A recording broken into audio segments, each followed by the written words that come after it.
I don't know, man. It's Brawl Week.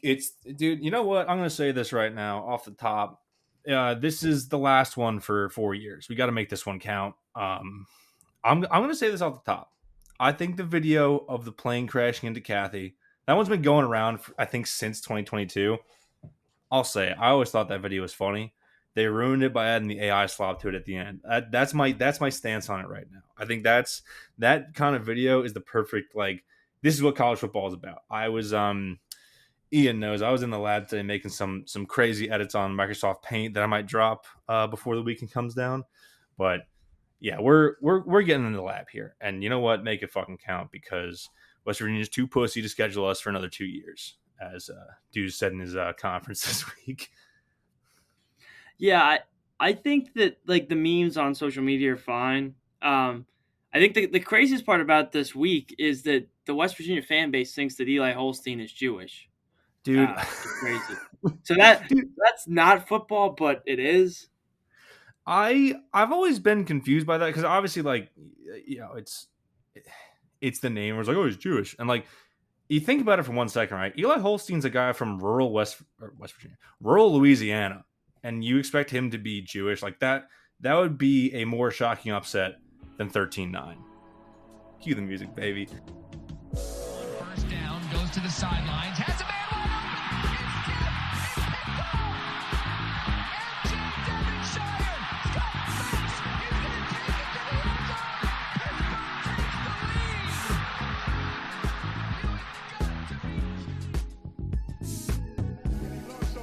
It reminds me of last year in the Garden against St. John. And guys just stepped up. Blake hits a what the hell three. You know, we're like, what are you doing? And he's done that all year. Klicka out to Bizzario. It's over. The Pitt Panthers have upset Wisconsin.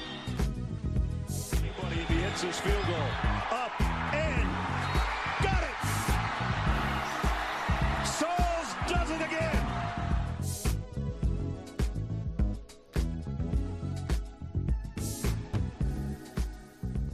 That's right. That's how you do a transition. What is up, everybody? Welcome back to Simplify Podcast. I'm your host, Zach Kaminsky. I'm joined by my co-host, Ian Labach. I should have asked you this before we started bringing you on the show. Yeah, it's Ian Labach. I feel like you pronounce it Labach, differently every time, but that's fine. Labach. Okay, I can easily remember it because it's like the beer, Labatt, Labach. Easy, and got it in the dome. Okay. Got in the dome.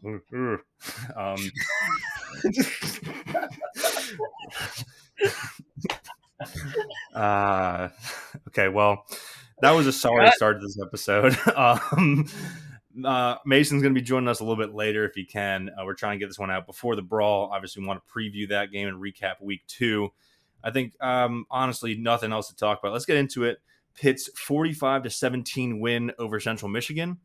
I think, honestly, as we talked about on our preview episode, maybe it was a little bit closer than you would have liked to be in the third quarter.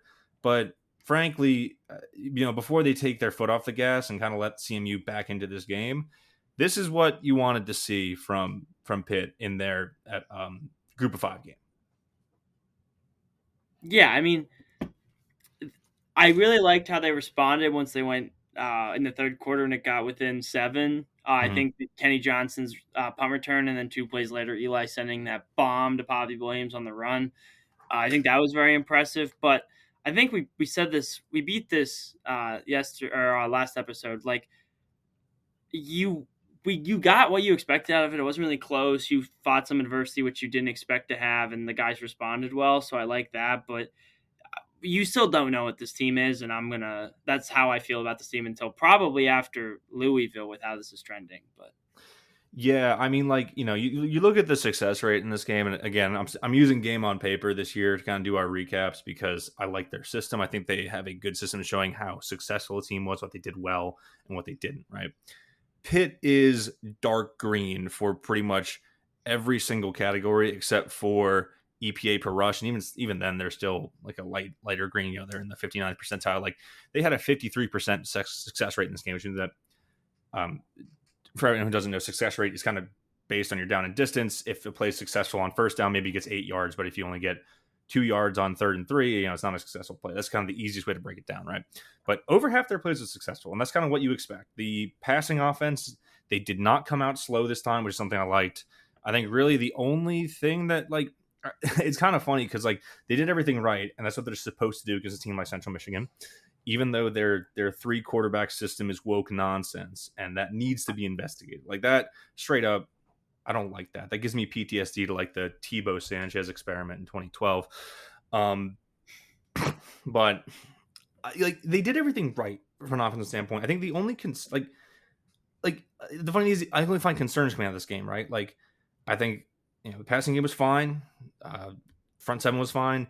The running game I think is probably just not gonna be that good this season.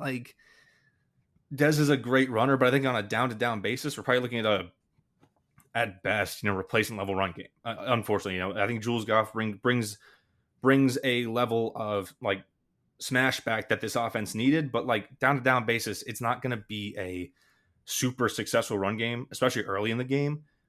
It gets better as the game goes on because they have to respect the pass, and they when they get it working, they have to kind of free up that box. But early in the game, just kind of be like a wasted play almost. I don't know.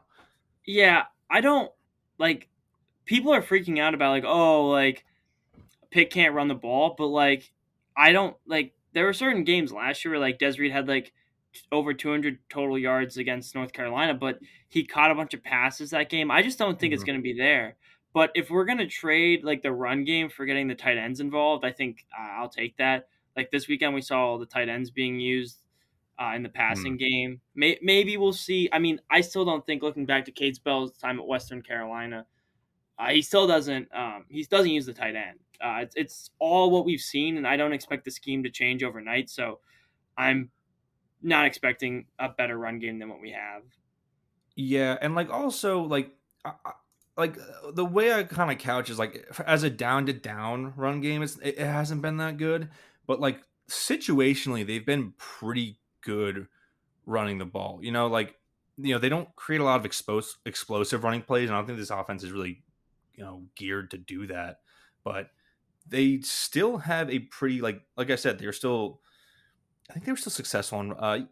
They were about 42% success rate on rushing plays, which is good. As in comparison, CMU had a 24% success rate. Right, they're still around half the time they're getting what they need out of a running play.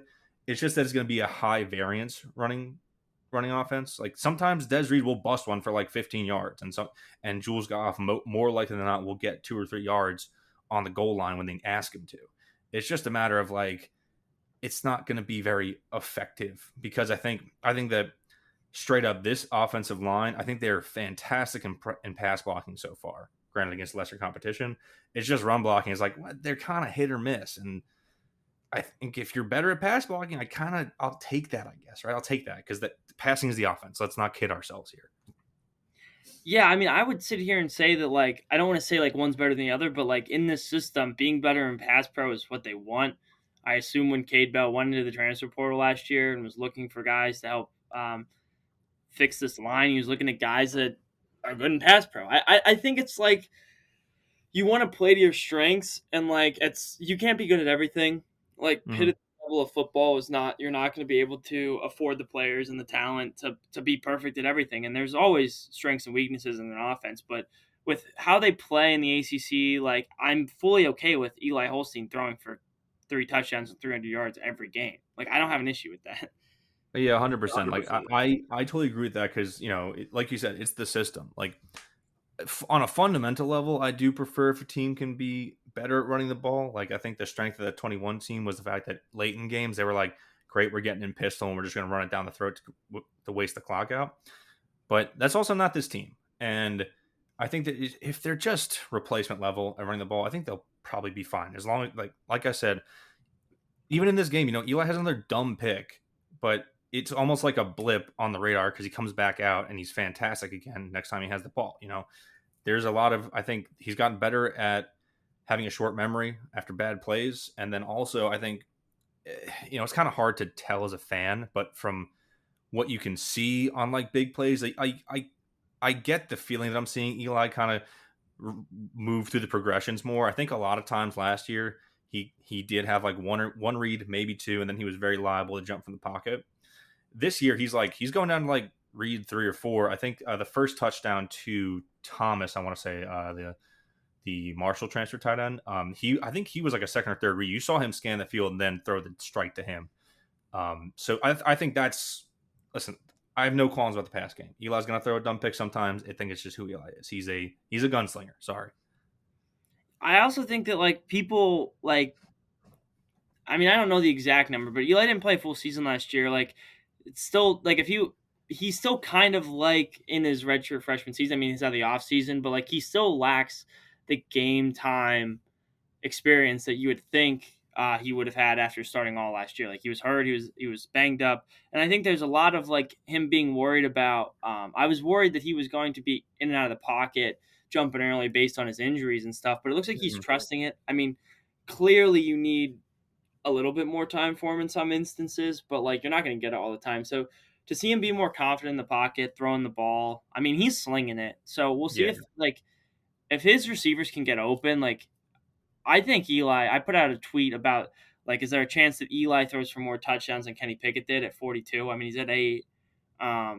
People were calling me crazy, but I mean, I don't know, because like you had a Biliknikov winner on that 21 team, but like I think this receiver room is pretty deep after seeing the first 2 games, but we'll definitely need to reevaluate after the Power 4 games. But yeah, like this, like we'll get into it, but this is the first real test. The receivers have been running open a lot in these games, and he's made some good throws. Like trust me, like it's not that he's been throwing on air. There have been throws where he's like put it in the spot. Like the first touchdown was great, and like he threw a beautiful ball to Poppy Williams on that long touchdown. That I think he had one throw to Kenny Johnson that was like fucking perfect as well. Like he's throwing some nice balls, and I think the receivers are getting a lot more separation than they were last year. I think that especially towards the end of the year, they were not getting enough separation for this offense to be particularly efficient.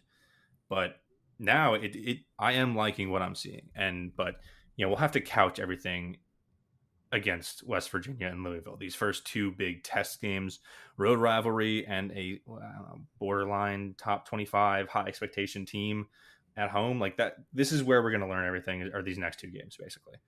I'm in total agreement. Yeah, I mean, I think I don't really have anything else to say on the CMU game, unless, I mean, I was nice to see the cornerbacks get some run, and like potentially something to monitor with like Lynham going down and Battle in a cast. Don't think Overman will be there this week. Don't think Battle will be there this week. But I mean, you're strengthening your depth in corner, and all these guys from coming out of like interviews and stuff, they know what they're talking about. And this is a defense that a lot of true freshmen and redshirt freshman guys don't get a chance to kind of work in. So I'm happy to see how they perform, especially in a big road test against West Virginia.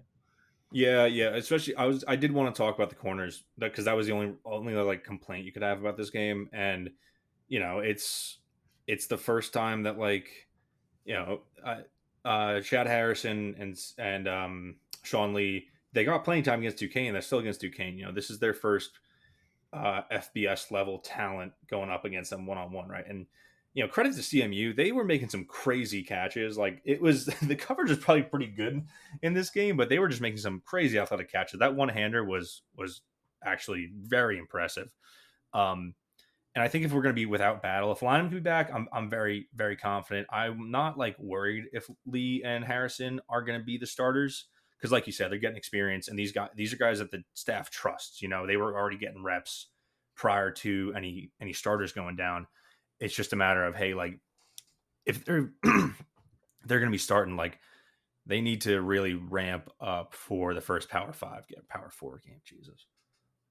Yeah, one thing I'm going to say, and it's the only time I'm going to mention it, but like Rylan Gandy transferred out of this defense, and he's had 3 total plays while at Indiana. So if people want to say like people transfer to Pitt, it's not always, the grass isn't always greener on the other side.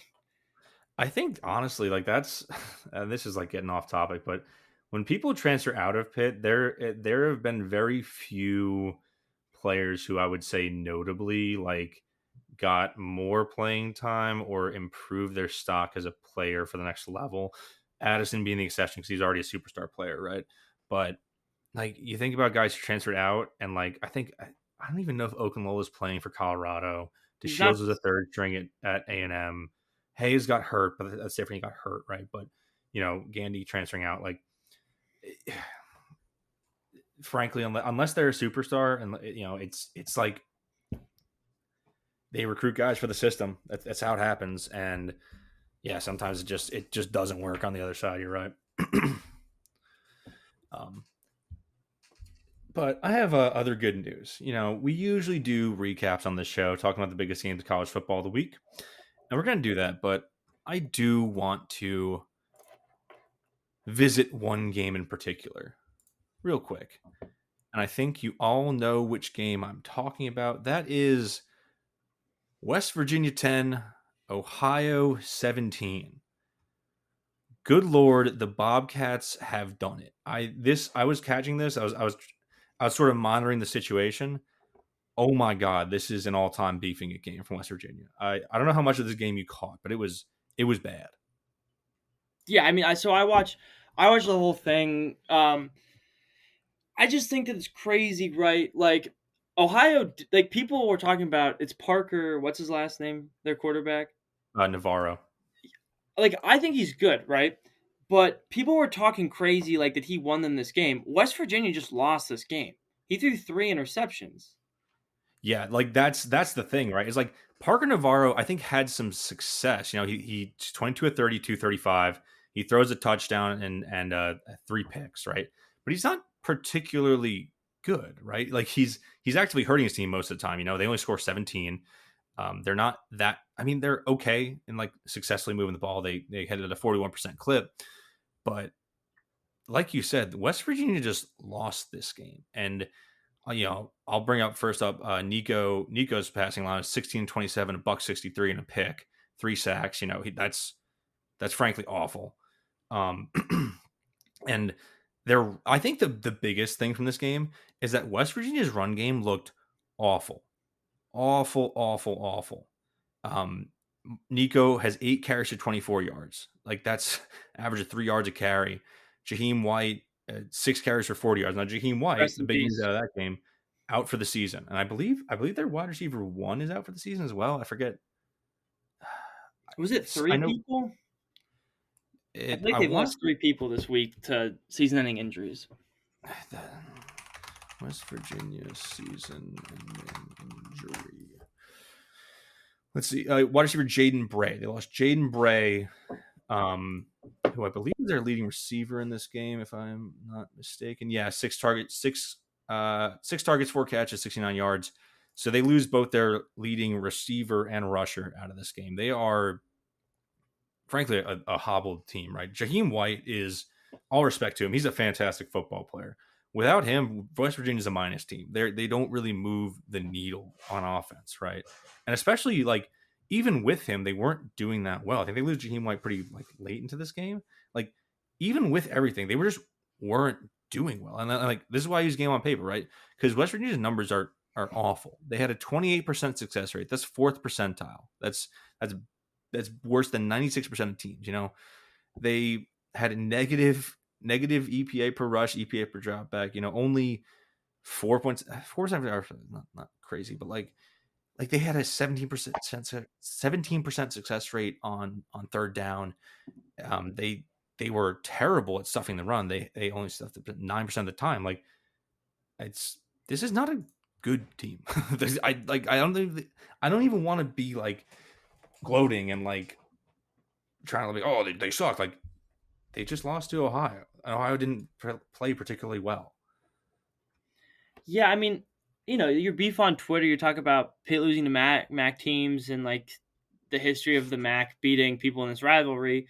I think what I took away from this game is like if Pitt is who they talk like they are, and if Pitt is who they think they are, they should beat this West Virginia team by a decent amount.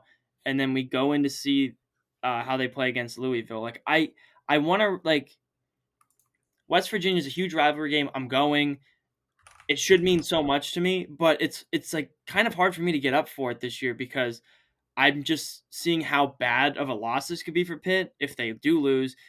and I don't have the excitement that I had for it last year. I mean, I think they did lose those players, and I am not taking this lightly. And also, I will say I disagree with the fact that I can't get up for it, because I think this game has the chance to get nasty, right? Like West Virginia's West Virginia's defense, they allowed Ohio to complete, I think, over 60% of their passes, and they picked off the guy 3 times, but you're playing a lower level quarterback. Like, they weren't very good at stopping the run. This is a high powered offense and a hobbled offense. Like, I'm excited for this game because I think they have the chance to fucking turn them into ground beef. Like, just straight up. Like, I'm excited for this. As someone who has to be in the stands, if they do turn them into ground beef, I don't know. It would be awesome. I would be an absolute jackass down there if it does turn into that. But I just worry because I've been up for Pitt for a while on some, last year I was on top of the world after Syracuse and it all came crashing down. I think there's this feeling in me that I can't that I always think the worst with Pitt sports, and it's Oh tough. yeah, you're a Pitt fan. I have this weird feeling because I root for Pitt sports. I feel like the worst things that happen at any given time, things are good. It will find Yeah, a way buddy. to. Yeah, so do all of us. It's like it's called being a Pitt fan. It's it's hey, They're gonna we do it. Pitt. Don't say that. Nope, we're not saying that. I will say, in terms of the West Virginia team, they are getting back one of their major pieces. They're getting back D lineman Jimmery Robinson, who was ineligible to start the year. Finally got I think a waiver or a legal case cleared with the NCAA. But he was good for UTSA last year. He had 10.5 sacks, 17 tackles for loss, and I think he was the AAC Defensive Player of the Year.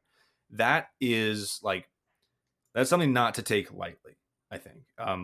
I still think this is a game you cannot let your foot up off the gas. And I think that this team is ready. I think that they know the importance. I saw a quote that they're playing country roads in practice this year. It reminds me of the talk I had with Bill Stahl last year, where when he was on the team all week during West Virginia week, they would just blast country roads until you were ready to kill someone if they sang lyrics to you. So I don't think they're taking it lightly. I'm still, like you said, I'm still worried because it's a rivalry game and weird things happen, as we know in this rivalry. But one last thing to go out on about this West Virginia game, team losing to Ohio, is that another big score from the weekend is Oregon 69, Oklahoma State 3. And I have these games pulled up side by side on Game on Paper. And the reason I do that is because there are several categories in which Oklahoma State was better than West Virginia on Saturday. They were better at success rate. They had a 19% success rate compared to West Virginia's, they had a 34% success rate compared to West Virginia's 28. I just wanted to kind of let that sink in because that was just embarrassing by West Virginia. I don't know, man. It's almost hard. It's almost hard to even preview this game, right? Because, like I said, this is the thing I have to say is that if they lose to this team, it's a fireable offense, and I would be disappointed if it's even close in the final score. That's how down I am on this West Virginia team, and I know it's a rivalry, but I'm saying lining up team to team, I think Pitt is just better at many more positions, especially given that the rush defense has been so good through the first 2 weeks, and Rich Rod's a heavy rushing team. They rush much more than they pass. They try and get that option ground game working. I think that's probably the big concern, right? Is assignment football this week on the D line and in the linebacker room, just making sure that they aren't able to break plays where someone misses their assignment. But I'm not particularly concerned about both their pass game and their pass defense. That's kind of where I'm at looking ahead to the brawl this Saturday.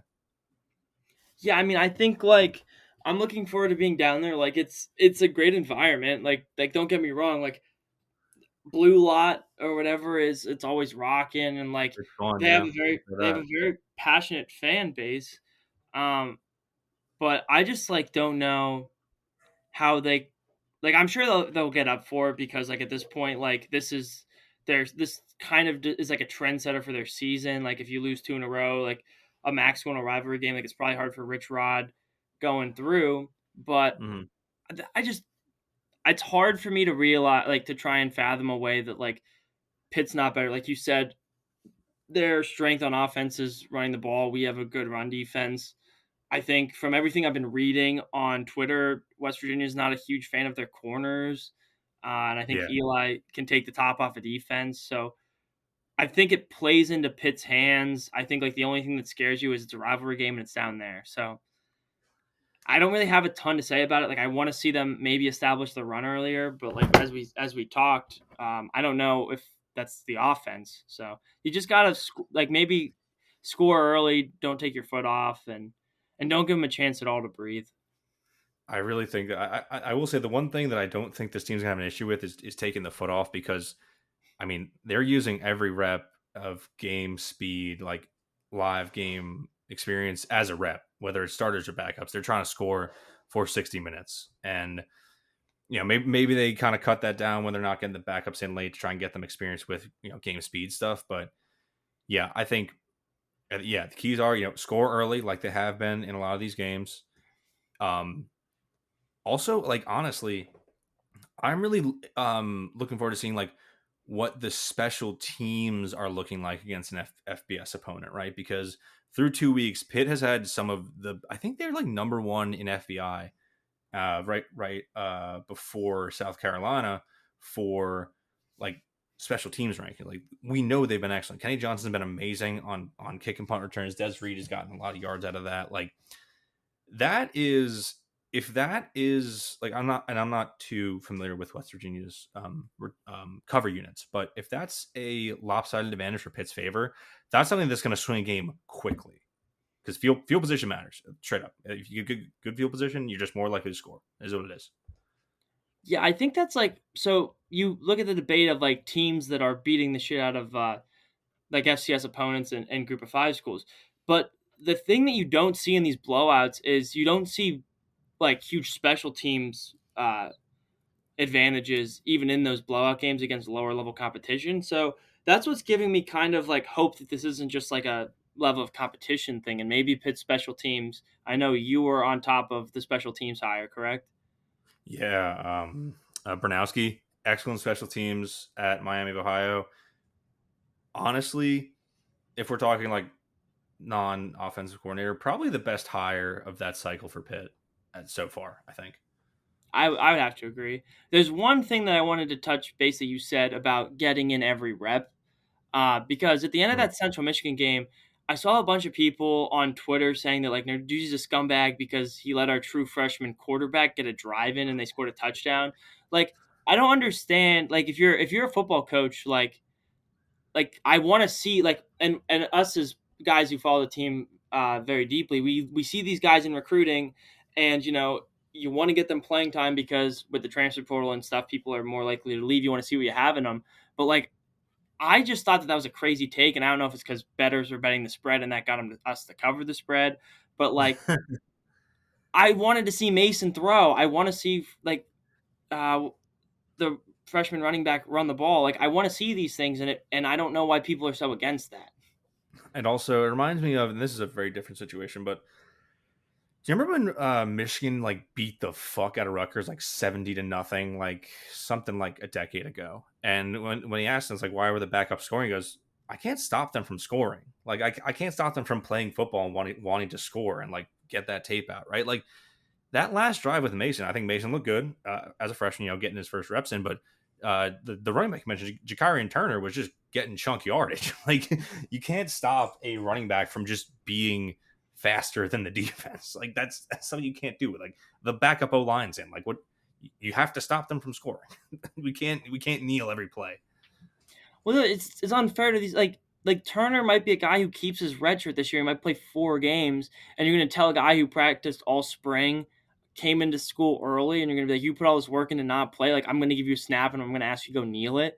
Like no, this guy's going to run through the wall because it's his only few snaps he's going to get this year, and we need to see what we have in guys post Des Reed and stuff. Like I don't understand what people, because if it was their team, they'd want to see the backups too. So it's probably just Penn State haters and trolls on my Twitter, but Yeah, no, 100%. That is exactly what it is. You know it. You know it. Yeah, I don't know. I'm about as confident as I can be. Frankly, obviously with the lurking thought of like, hey, if we lose this game, like I have to freak out because I will be freaking out. But I think we just match up very well. I think the run defense has been solid. As long as they keep their assignments, they're good. I don't really respect Nico Markule as a thrower, if I'm being completely honest. So, and that one's gonna fucking bite me in the ass. But yeah, like they're liable to give up plays through the air, and that's what we do. I think they brought in all new corners, and it's like they're still not better than the ones they had last year. They had terrible corners last year. They still don't have great corners. So I'm feeling cool about this game, and which means that if we lose it, you're gonna want to tune in for an all-time meltdown podcast next week. That's my promise to you all, the fans. yeah. I have to, go serve some people at Gene's Place. Shout out Gene's Place, best bar on campus. But I want to leave the pod with this. So I went down to the Brawl in 23, and the whole time I stayed, even though that game was so bad, because we were always in that game. Even though we lost, if our starting quarterback didn't go 8 for 20 and throw for 81 yards in the biggest game of his life, we would have won that game. We would have finished. We would be up 3-0 in this season, or this 4-game series against West Virginia. I don't think that happens. I think Eli Olstein extends his streak of 300 yards, or of throwing 3 touchdown passes. We're going to be sitting here getting ready for Louisville, and we will have won the 4-game series against West Virginia, and Phil Yurkovich will go down in infamy as the only reason Pitt did not sweep this part of the Brawl. So, all right, man, go have fun. I'll keep on the podcast here. If you need anything. Yeah, I'm sorry about the shift. I was just like, I could probably take more money because I'm driving to the Brawl. But no, you're all good, man. And yeah, I was down there in West Virginia 23-2, stayed the whole game. It was so much fun for that first drive, and then I literally got so mad that I sobered up by the end of that game. But I won't keep you here. Don't want to get out. I will keep on podcasting here because I do want to talk about the other big games of the week, the ones that happen, the ones that are about to happen. So going through last week's schedule, I think it was kind of a light slate. We did end up having a lot of interesting games. I will say a lot of closer games than you expected, right? For a week that was mainly P4 on G5, right? Penn State beats Florida International 34-0. Not looking that great. They really messed up their scoring opportunities. Georgia, after a lightning delay, only beats Austin Peay 28-6. Was a 4th down stop away from making that a 1-score game late. Clemson was down 16-3 at halftime to Troy, ends up pulling away in the second half, 27-16. But some of these top 10 teams are just looking not great, right? I mean, I will say Illinois with I think 5 fumbles for Duke pulls away 45-19. That was a very close game in the first half, and then Duke started to shoot themselves in the foot constantly, couldn't stop doing it. So that was unfortunate for them. Arizona State, I will say, big week for upsets too. Arizona State loses 24-20 on the road at Mississippi State. I watched the end of that game. That game-winning touchdown was an absolute failure. Defensive play calling. That was maybe the Arizona State bubble has popped after their sort of Cinderella run to the playoff last year. Don't really think that their quarterback, whose name escapes me right now, Sam Levitt, was really all that great. They lost Scataboo. The team has suffered for it. And the big one, Florida losing 18-16 against South Florida. South Florida, if we truly rank teams the way they should be the number 1 team in the nation right now because they have name a team with 2 better wins in South Florida. Preseason Group 5 favorite Boise State, and then number 13 Florida in their house in the swamp. Just bullied them. Byron Brown's a player, man, and this is going on the list of just stupid ways Florida's lost a game. First, it was a shoe against LSU back in 2020, and now it's another spitting incident 2 in 1 week. Just that SEC culture that loses them this game against South Florida. Then this is And you want to talk about a team that's got a kind of a wake up call here. They've got coming out of a loss at home to South Florida. You got going on the road to LSU, on the road to Miami, home for Texas, and then at Texas A&M. That is 4 straight games against AP top 25 opponents. That is a brutal schedule for the Gators there. That one's a team to keep an eye on, I think. Other news, one of the more exciting games of the day, Baylor winning in double overtime against SMU 48-45. I think that makes it 18 straight losses against Baylor for SMU, dating to back before the SMU death penalty. Yeah, man, SMU doesn't play a lick of defense. And then I just want to shout out, who's their quarterback? Who's SMU's quarterback? That would be, I should know this, Kevin Jennings. The funniest pass thrown past the line of scrimmage I've ever seen. Straight up, that was glorious to see. If you didn't see it, he's about 4 yards past the line of scrimmage. He does nothing in the final 10 minutes of this game. SMU was out to a 2-score lead. Baylor claws all the way back to win that one. Yeah, man, SMU high-powered offense, but that defense is not much. And then on the Baylor side, it's all Sawyer Robertson. He's an awesome quarterback. I think he might end up being the top quarterback who comes out of this year's class. He was 34, 50, 440, and 4 touchdowns. You couldn't ask for a better game from him. Any other non-top 25 games? I hate how ESPN always pulls up only top 25 scores. It's not really what I want to see. I do want to shout out James Madison really got Louisville into a clunker. Miller Moss only 13-23 for $151 and a touchdown. Their running back, Isaac, I think it's Isaac Brown. I don't want to mess up his first name. Yeah, Isaac Brown, still great as a true sophomore, but Louisville wins that one 28-14. Kind of a surprising performance from Louisville, not really putting them away, but hey, shout out to James Madison. That their new coach Bob Chesney, I really like him. Out of I think FCS Holy Cross he came from.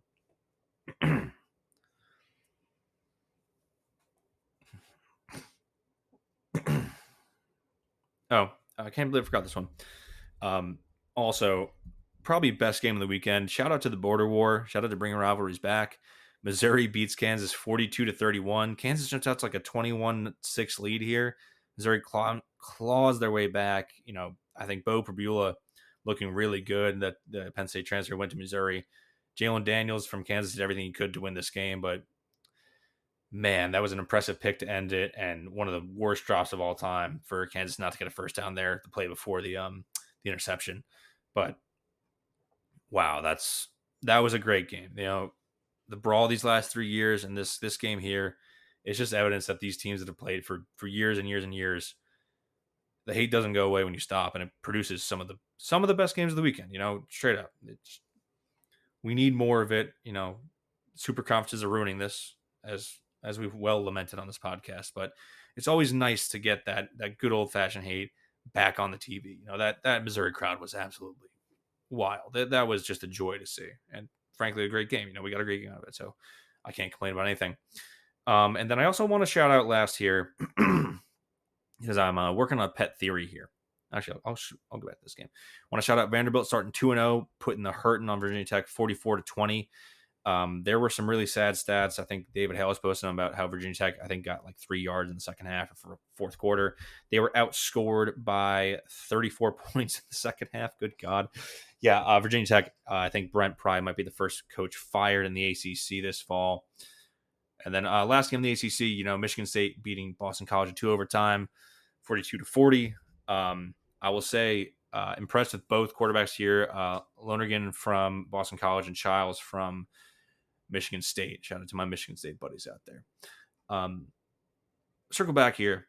Kansas losing 24-21 at home to Army. Army's already lost to an FCS team. And I think that we might be getting evidence here that if you lose a game in Ireland, your entire season is fucked, right? Because you look at last year, Florida State. Actually, let me pull this up. Ireland CFB series. College football in Ireland.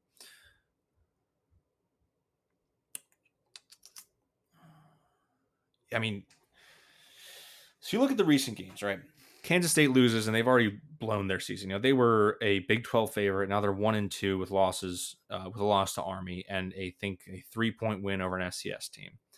Georgia Tech beats Florida State. By the way, both Florida State and Kansas State were ranked. Florida State ends up winning, I think, 2 games the rest of the year, has their worst season in years. 2022, if you'll remember, Northwestern storms back to beat Nebraska. I believe that is a 4-8 Nebraska team. 4-8 Nebraska team. That is the year that Scott Frost got fired. All this is suffice to say, this modern series of Ireland games, if you lose that game, your entire season is fucked. I think from just a spiritual standpoint. And it really does a number to you. And I'm already getting pre-nervous here for Pitt going there in 2027. So just wanted to kind of workshop that theory with you guys live on the air, because if there's anything that Pitt fans can do, it is worry about more things that are out of their control. Either way, want to kind of delve into the weekend slate here. So Thursday, there is an ACC conference game, NC State at Wake Forest. That are both 2-0 teams. Gonna be honest here, I think NC State wins that one. I don't think Wake Forest is that good. They were really struggling with Kennesaw State in week 1. Really not much to pay mind to on Friday. There are some Big 12 games that'll be on. If you're out, always fun to go watch on the TV. I will say, Saturday, the noon slate, I think has one of the best games of the weekend. That's number 12 Clemson going to Georgia Tech.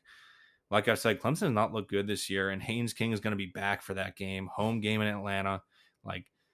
I really think Haynes King's going to be mashing. He's a battering ram trebuchet. He's not really good at throwing the ball, but he'll run the fuck out of the ball. And I think he's they got a great rushing attack between him and Jamal Haynes. This is, I think Clemson's going to lose this game. I really do. I'm confident in Georgia Tech. I think they've got a real team out there, and they're really going to show the world here in that 12 o'clock ESPN time slot. You also got Wisconsin, Alabama. Doesn't move the needle. I'm not really too high on either of those teams. Moving down, and then it's a lot of bye game dreck. There's really not too much to shout out.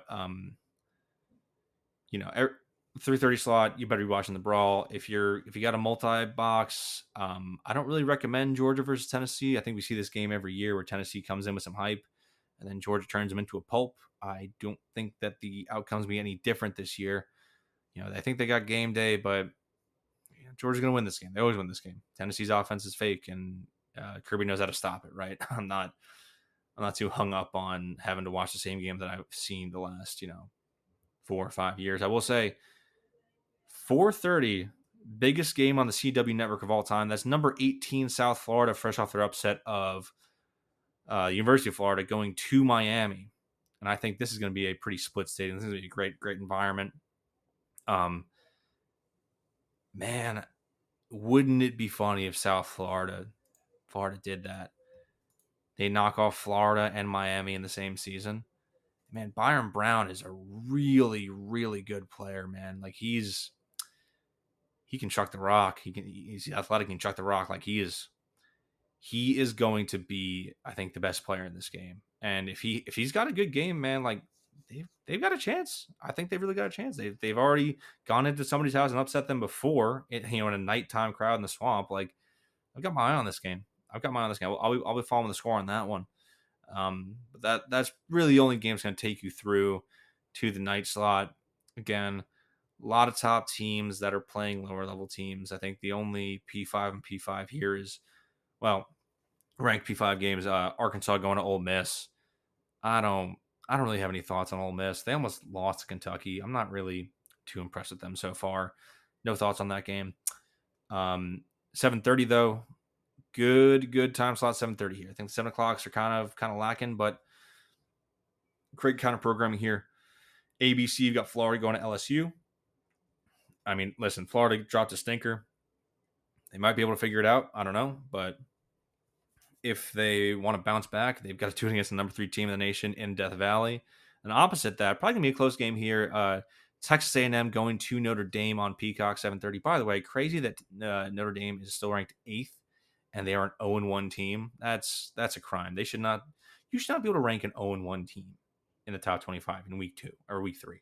Like, come on, let's be serious here. Let's do the right thing. But I haven't watched all these teams yet. It's kind of two versions of the same team going against each other. Marcel Reed is an okay passer. He's a great runner. Notre Dame likes to run the ball. They both have fantastic defenses. This is going to be like old school, hard-nosed football of like 21-17 final, and you could flip a coin as to whoever's winning that game. Also do want to shout out a sneaky good game. 2-0 Vanderbilt going to number 11 South Carolina. Overrank on South Carolina, by the way. I think that Vanderbilt's got the juice. You look at their common opponent against Virginia Tech, and Vanderbilt beat the fuck out of them in Virginia Tech's house. South Carolina did it in a neutral site, which is more or less a South Carolina home game. I like Vanderbilt to go on the road here and upset the Gamecocks, just because I think the South Carolina is kind of a two-player team. They've got Lenore Sellers, who's great, and they got Dylan Stewart, who's great on the defensive line, but I think Vanderbilt's kind of a better built team, which is really funny to say about Vanderbilt. But, hey, man, it's Diego Pavi's last ride, and I think he's going to go crazy. Also want to shout out Duke going to Tulane here on ESPN2 at 8 o'clock. Darian Mensah, the quarterback for Duke, going home to his old team that he transferred out from last year. That's going to be an interesting one. I want to see if Duke, if there's really some animosity there with the Tulane fans and the Tulane players. They got a couple late-night games here, P5 and P5. Minnesota going to Cal on ESPN at 10:30. And then Boston College at Stanford on ACC Network. Very funny that Boston College to go 2 overtime game and a night slot thing all the way to the West Coast. Hate this conference, but Minnesota at Cal, man, I'm kind of looking forward to watching JKS. Get my first real chance to see that new Cal true freshman quarterback's been lighting it up. I think the Cal's also got a pretty good chance of winning here. I'm not crazy on Minnesota. Who's their quarterback? I know it's somebody bad. What is Minnesota's quarterback's name? Okay, it's not the guy I was thinking of. I'm thinking of Cali Command. He's at Rutgers now. That's my bad. Hand up, my bad. And yeah, I think that's all I got. I think that's all the games I wanted to shout out, both in the week that was and the week that is going to be. If you're here at the end of the podcast, thank you for sticking around. I kind of rambled there.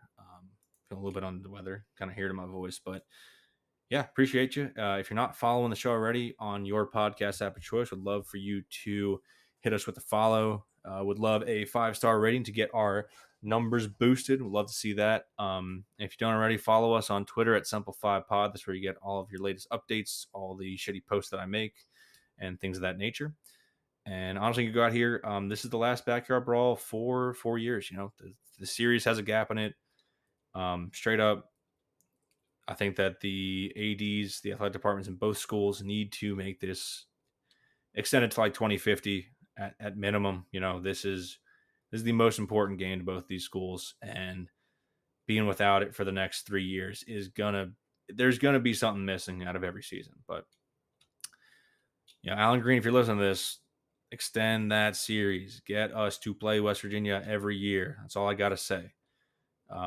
We'll catch you next time. Hail to Pitt. And send them home.